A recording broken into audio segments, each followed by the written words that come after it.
Hi friends, അസ്സലാമലൈക്കും. ഞാച്ചസ് വീലിലേക്ക് എല്ലാവർക്കും സ്വാഗതം. ഇന്ന് താണ്ട് 2 വഴുതനങ്ങ എടുത്ത് വെച്ചിട്ടുണ്ട്. നമുക്ക് ഇതുകൊണ്ട് ഒരു അടിപൊളി റെസിപ്പിയാണ് തയ്യാറാക്കുന്നത്. 2-3 മിനിറ്റ് കൊണ്ട് തയ്യാറാക്കാൻ പറ്റും. അപ്പോൾ അതിന് വേണ്ടി നമുക്ക് ആദ്യം വേണ്ടത് ഇതുപോലത്തെ നീളൻ വഴുതനങ്ങയോ അല്ലെങ്കിൽ നമ്മുടെ കത്രിക ഉണ്ടല്ലോ, അതെടുത്താലും മതിയാകും.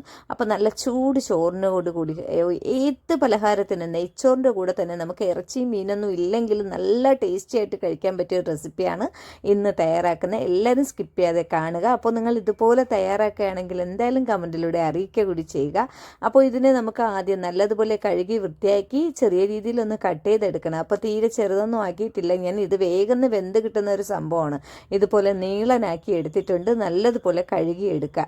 എന്നിട്ട് നമുക്കൊരു പാൻ വെച്ച് കൊടുക്കുക. വെളിച്ചെണ്ണയിലാണ് നമ്മളിത് തയ്യാറാക്കുന്നത്.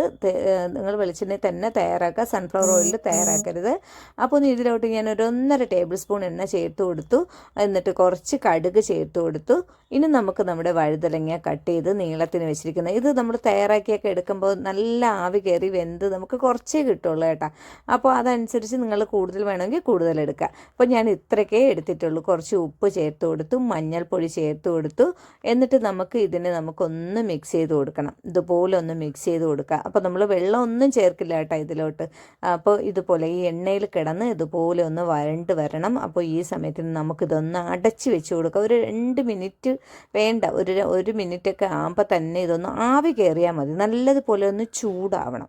ഒന്ന് ചൂടായി കിട്ടിയാൽ നമുക്ക് ബാക്കി സാധനങ്ങളൊക്കെ ചേർത്ത് കൊടുക്കാം. ഞാൻ അടച്ചു വെച്ചു. ഒരു 2 മിനിറ്റ് ആയില്ല, അതിന് മുന്നേ തന്നെ ഇത് ആവി നല്ലതുപോലെ കയറിയതായ ഇതൊന്ന് വാടി കിട്ടിയിട്ടുണ്ട്. ഇനി നമുക്കത് അടപ്പുകൊണ്ട് അടയ്ക്കേണ്ട ആവശ്യമില്ല കേട്ടോ.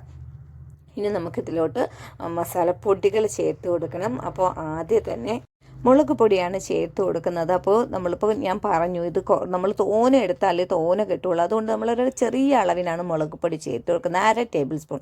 അതോടൊപ്പം തന്നെ 1/2 ടേബിൾ സ്പൂൺ മല്ലിപ്പൊടി കൂടി ചേർത്ത് കൊടുക്കുക.